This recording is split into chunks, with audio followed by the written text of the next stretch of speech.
Skema pembagian keuntungan PT Freeport Indonesia, PT FI, kembali menjadi sorotan publik.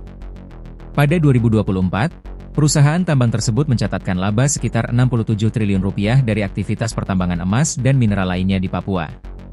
Namun, bagian keuntungan yang diterima pemerintah pusat dan daerah dilaporkan sebesar Rp7,73 triliun. Angka tersebut memicu pertanyaan dari sejumlah ekonom, mengingat Indonesia saat ini memiliki 51% saham di PT FI. Dengan kepemilikan mayoritas tersebut, sebagian kalangan menilai porsi keuntungan yang diterima negara belum sebanding dengan laba perusahaan. Pakar Ekonomi Energi Universitas Gadjah Mada, UGM, Fahmi Radi, menilai perbedaan antara laba perusahaan dan bagian yang diterima pemerintah perlu dicermati secara serius. Ia menyebut, jika benar Indonesia sebagai pemegang saham mayoritas hanya memperoleh sekitar Rp7 triliun dari total laba Rp67 triliun, maka hal tersebut patut dipertanyakan.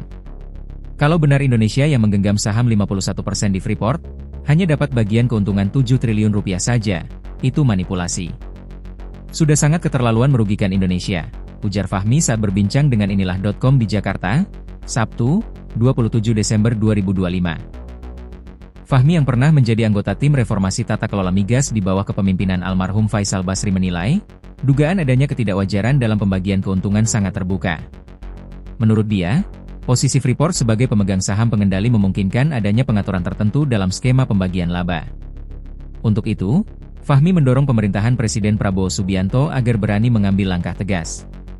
Salah satu opsi yang disebutkannya adalah dengan meninjau kembali status Freeport sebagai pemegang saham pengendali. Indikasi manipulasi tersebut dimungkinkan dilakukan Freeport karena pihak Freeport pemegang saham pengendali. Pemerintahan Prabowo harus bisa menghentikan dugaan manipulasi tersebut dengan cara membatalkan Freeport sebagai pemegang saham pengendali, kata Fahmi. Sebelumnya, kritik serupa juga disampaikan oleh ekonom dari Pergerakan Kedaulatan Rakyat, PKR, Gede Sandra. Ia menilai terdapat keganjilan dalam sistem bagi hasil antara PT FI dan pemerintah, baik pusat maupun daerah. Menurut Gede, pada era pemerintahan Presiden Joko Widodo, Indonesia telah menguasai 51% saham PT FI. Saat itu, pemerintah bahkan menyebut sekitar 70% penghasilan Freeport akan mengalir ke kas negara. Namun ada yang aneh. Pada 2024, misalnya, saya catat profit Freeport mencapai Rp67 triliun. Tapi bagian pemerintah baik pusat dan daerah, cuma Rp7,73 triliun saja. Kurang dari 11,5%, ujar Gede, dikutip Kamis, 25 Desember 2025. Gede menilai, sebagai pemilik saham mayoritas, pemerintah Indonesia seharusnya memperoleh bagian keuntungan yang jauh lebih besar. Ia menyebut, secara matematis, porsi keuntungan pemerintah seharusnya mendekati Rp34 triliun. Sebagai pemilik 51% saham, pemerintah Indonesia seharusnya kebagian minimal Rp34 triliun, bukan hanya Rp7,73 triliun yang dibagikan ke pemerintah pusat Rp3,1 triliun dan pemerintah daerah Rp4,63 triliun, kata Gede. Ia menambahkan, apabila porsi keuntungan tersebut dapat diterima secara optimal, dampaknya akan sangat signifikan bagi pembangunan, khususnya di Papua. Dengan jumlah penduduk sekitar 2 hingga 3 juta jiwa, sebagian dana tersebut dinilai dapat dialokasikan untuk meningkatkan kesejahteraan masyarakat Papua. Seandainya dapat Rp34 triliun, mantap sekali. Separuhnya bisa dialokasikan untuk memakmurkan Papua, ujarnya. Oleh karena itu, Gede mendorong pemerintahan Prabowo Subianto untuk meninjau ulang komposisi sistem bagi hasil dengan PT FI.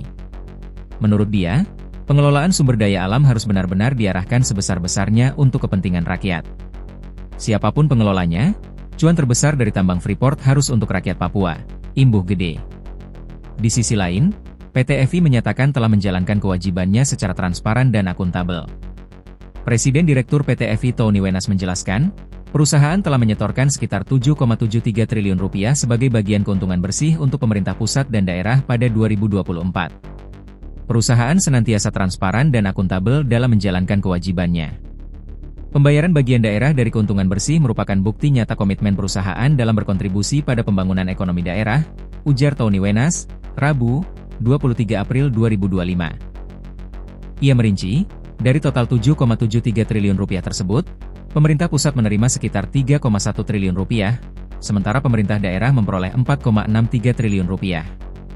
Dana untuk daerah tersebut dibagi ke pemerintah Provinsi Papua Tengah, Kabupaten Mimika sebagai daerah penghasil, serta kabupaten lain di Provinsi Papua Tengah. Pemprov Papua Tengah menerima sekitar 1,16 triliun rupiah, sedangkan Pemka Mimika memperoleh sekitar 1,92 triliun rupiah. Adapun 7 kabupaten lain di Papua Tengah, Nabire, Paniai, Puncak, Puncak Jaya, Dogiai, Deyai, dan Intan Jaya, masing-masing menerima sekitar 221,2 miliar rupiah, dengan total mencapai 1,55 triliun rupiah. Tony juga menyampaikan, secara keseluruhan, penerimaan negara dari PT FI pada 2024, yang meliputi pajak, royalti, dividen, dan pungutan lainnya, mencapai lebih dari 4,6 miliar dolar AS atau setara sekitar 79 triliun rupiah.